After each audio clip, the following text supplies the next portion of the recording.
Gordon brown استعفے کا اعلان کرتے ہوئے کچھ غمگین نظر آئے۔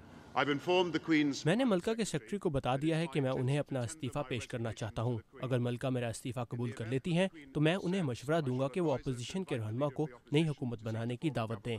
گورڈن براؤن نے ایسا اس وقت کیا ہے جب لیبر پارٹی عام انتخابات میں اپنی حریف جماعت کنزرویٹو پارٹی کے مقابلے میں دوسرے نمبر پر آئی، اور اس طرح برطانیہ کی تاریخ کا ایک اہم باب ختم ہوا۔ گورڈن براؤن برطانیہ کی سیاست میں 2 دہائیوں سے زیادہ متحرک رہے اور 1997 میں واضح برتری حاصل کر کے اقتدار میں آنے والی لیبر پارٹی کے مرکزی رہنماؤں میں شامل تھے۔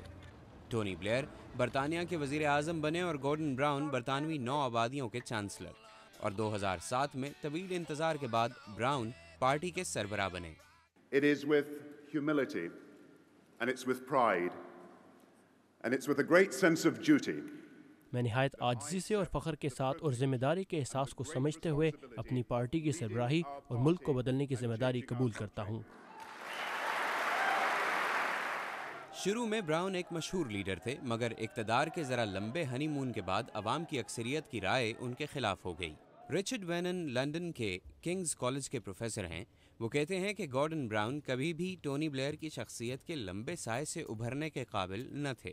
ٹونی بلیئر بہت گلیمرس آدمی تھے، وہ ایک عالمی شخصیت تھے۔ یہ یقیناً ان کا قصور نہیں کہ وہ ٹونی بلیئر کی شخصیت کے سائے میں چھپے رہے، مگر یہ واضح تھا کہ وہ انتخابات میں ایک مسئلہ بنیں گے کیونکہ وہ ملنسار طبیعت کے حامل نہیں تھے۔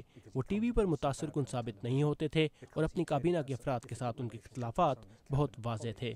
گورڈن براؤن میں اکثریت کی رائے سے متفق نہ ہونے کی نااہلیت اس وقت سامنے آئی جب انتخابی مہم زوروں پر تھی۔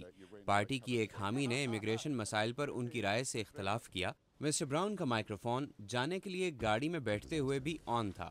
انہوں نے خاتون کو متعصب کہا اور بعد میں معافی مانگی۔ مسٹر براؤن کی شخصیت ہی صرف مسئلہ نہیں تھی۔ لیبر پارٹی کی وراثت میں عراق اور افغانستان کی جنگیں اور معاشی سست روی اضافی مسائل تھے، مگر گورڈن براؤن نے برطانیہ کی معیشت کو بہتر کرنے میں اہم کردار ادا کیا۔ یہ کہتے ہیں پروفیسر وینن۔ میرا خیال ہے کہ اس قسم کے سیاسی جنازوں میں جو بات زیادہ تر لکھی جائے گی وہ یہ ہے کہ انہوں نے بینکوں کے بحران کا مقابلہ بہت سمجھداری سے کیا، اور جن لوگوں نے بینکوں کے لیے ریسکیو پلان کی بات کی ان میں براؤن ایک واضح آواز تھے۔ مگر گورڈن براؤن کی معاشی پالیسیاں انہیں اقتدار میں رکھنے کے لیے کافی نہ تھیں۔ اب لیبر پارٹی کے حمایتیوں کے لیے اگلا سوال یہ ہے کہ ان کا اگلا رہنما کون ہوگا۔ وزیر خارجہ ڈیوڈ ملی بینڈ پسندیدہ ترین امیدوار ہیں، اسی طرح کابینہ میں ان کے ساتھی ایڈ بالز بھی۔ دونوں اپنی عمر کی 5ویں دہائی میں ہیں اور گورڈن براؤن کے جانے کے بعد شاید لیبر پارٹی کی لیڈرشپ میں نئی نسل کی نمائندگی کر سکتے ہیں۔ سیلا ہنینسی کے ساتھ محمد عاطف، اردو VOA۔